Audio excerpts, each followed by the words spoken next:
जिंदगी सिखाने को बहुत कुछ सिखाती है। झूठी हंसी हंसने का हुनर सिर्फ मोहब्बत सिखाती है। केहू प्यार के प्यार से बर्बाद के कइल बा। केहू प्यार के प्यार से बर्बाद के कइल बा। धोखे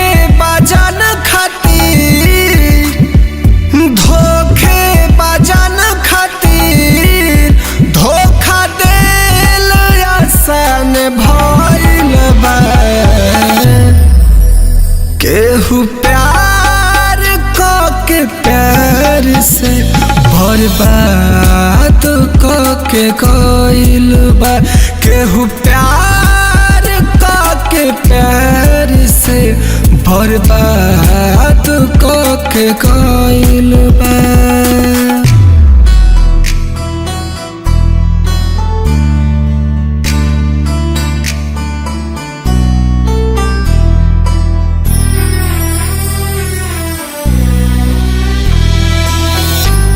आदत हमार हंसे वाला रहे,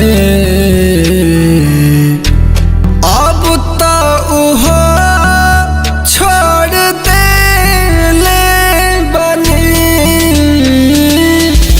प्यार जे सच्चा करेला ओके मोरे पड़ेला।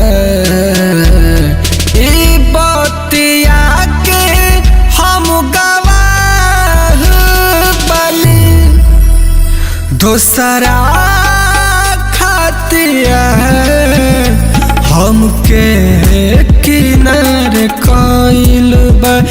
दोसरा खातिया हमके किनारे कइल बा। धोखे बाजन खातिर धोखा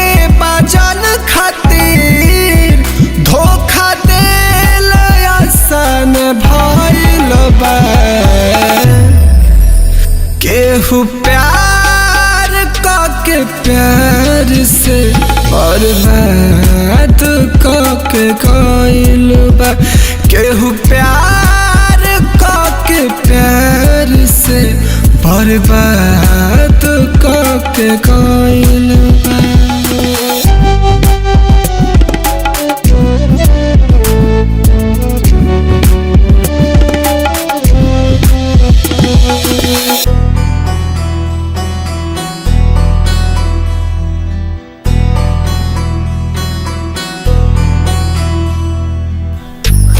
हमरा के छोड़ सभे रहे वो कर खास।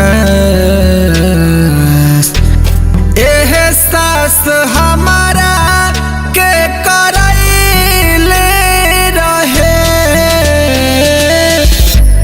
कबो न दूर जाई के तनु मजबूर हो जाई। हमारे कसम उ त खइले रहे। विकास के साथ ई कैसन मजाक भइल बा। विकास के साथ ई कैसन मजाक भइल बा। धोखे बाजन खातिर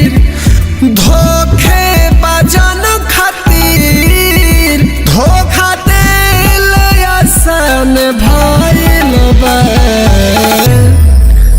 केहू प्यार के प्यार से बर्बाद के कइल बा। केहू